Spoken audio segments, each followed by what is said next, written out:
Hello friends and family, it's pushing the end of September here. I haven't done any videos in a while. We've been busy trying to get stuff done.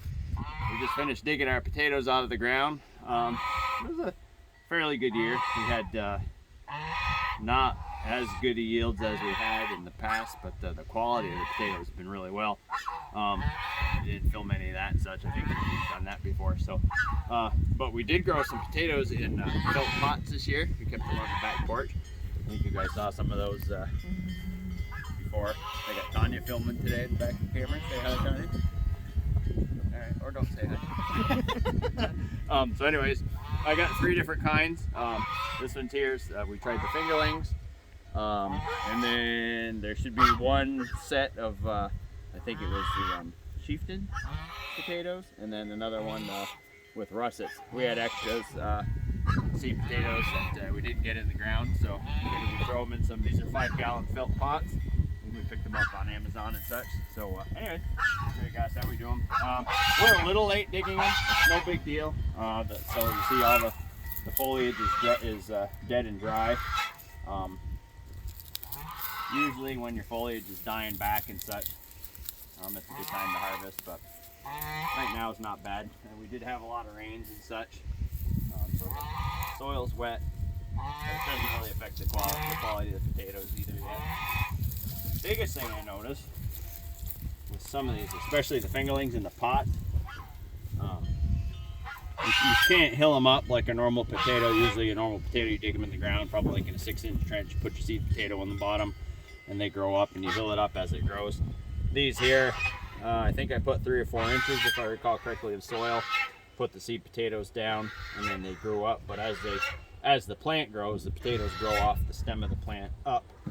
Hence why you have to hill them as they go, or else they'll get exposed to sunshine.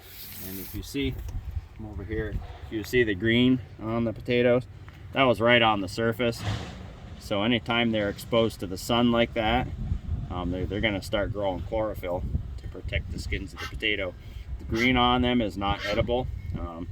They say it could be poisonous or irritant, make you sick.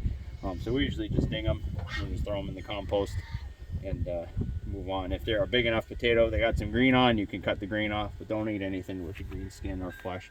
So like here's an example. See how they kind of grow up, right? You get a little bit of green on the tip, but the rest is good. So we'll just pick them, we'll let them dry and such. When it's time to use them, we'll cut the green off and they should be good to go. But these are what they call varieties fingerling potatoes. They're kind of cool. They're an heirloom French potato. Matches our last name, so that's why we got them. We figured it'd be cool to try, and they've done really well for us. We really like the fingerlings. They have good yields any year we do them, and really digging growing them in the pots. It beats digging them out of the ground. But anyways, I'll show you how we dig them out. Just a simple thunk. See, there's a little green on it. We can cut that in half and use it.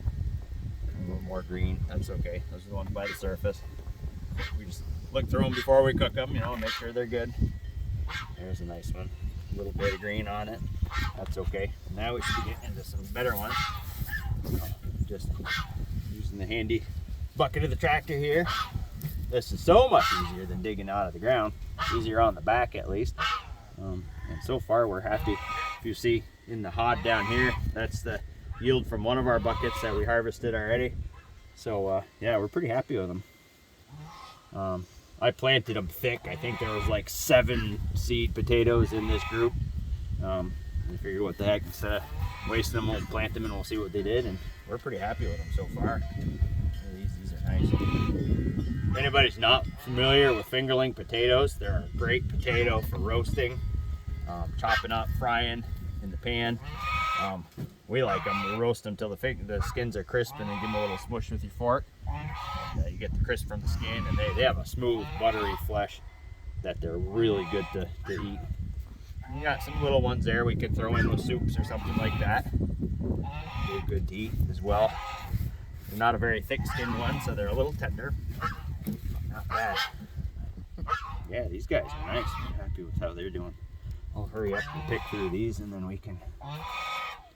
But yeah, if you got back problems or anything like that, you don't want to have a lot of land or what have you to have your own potato patch or whatever. I'm digging the potted ones. They're pretty cool so far, for the fingerlings at least. We'll see how the other ones go. Yeah, just kind of sort through the soil, pick out all the little guys. There's some real tiny ones and probably not really worth messing with. Then we'll take this soil when we're done with it. We're gonna dump it in some of the raised beds and rejuvenate the raised beds. Yeah, look at the yields in there though. Yeah, pretty cool. Pretty cool. So I don't know if we'd have gotten You're at 5. a better yield if we had planted in these thinner. But I don't know. Good way to use our extra ones. So, anywho, there's the fingerlings. We got like 5 minutes left of filming, so I'll set this aside. We'll dig some of the bigger ones quick. You can share. Don't recall which ones these are. I think these are the chieftains, the red potatoes. But let's see how these did. Here's some of the berries that the flowers produce every once in a while. I don't know if those are edible or not. Do the same for this one. Oop, there's a little feller, little boiler. Ooh, look at that. Eh? Look at that. It's like digging for treasure. Nice. And we'll take these once they're dug. Yeah, look at that. Yeah, I'm pretty impressed. These, I think, holy cow, look at the size of that. That's a baker. I think there were 3 seedling potatoes per one in here. I can't remember now. Wow, those did good.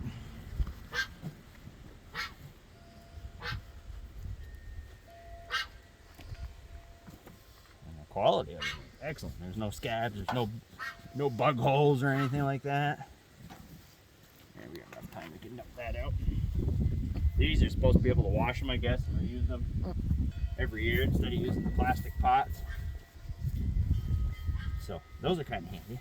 And they're cheap. What do we pay for those, Tony? They're like $30 for 10 of them. Yeah, so that's not bad. Oh, that's one that kind of happened there. That might be it grew next to the seedling one. Rinse that one off, probably all right. Check it out, red potatoes. Those are pretty impressive too. Let's dig our. I think this is the russet. I hope. I had them marked at one point, but you lose the tags and chickens take them out. Yeah. Here's a little one. Oop, there's a little one. Couple little boiler ones, I guess. All right, let's check it out. Let's see what we got here. Sorry, I'm probably moving fast in here for filming. I'm gonna hurry up, get it before we run out of time. Look at that, eh? That's a nice russet.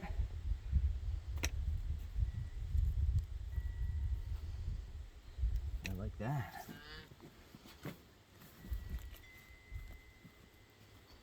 Now there's been a new popularity in container gardening and such.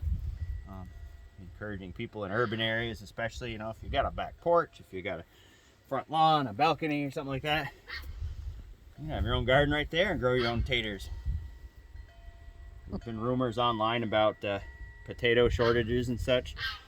Certain areas have had a bad season. So, hey, this is a good way to grow your own taters in a very small space. So, that's all.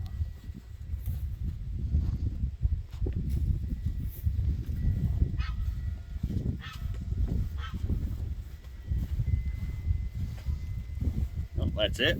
So, check it out. It ain't too bad. There's the. That's 1.5 of the bags of the 5-gallon mesh pots.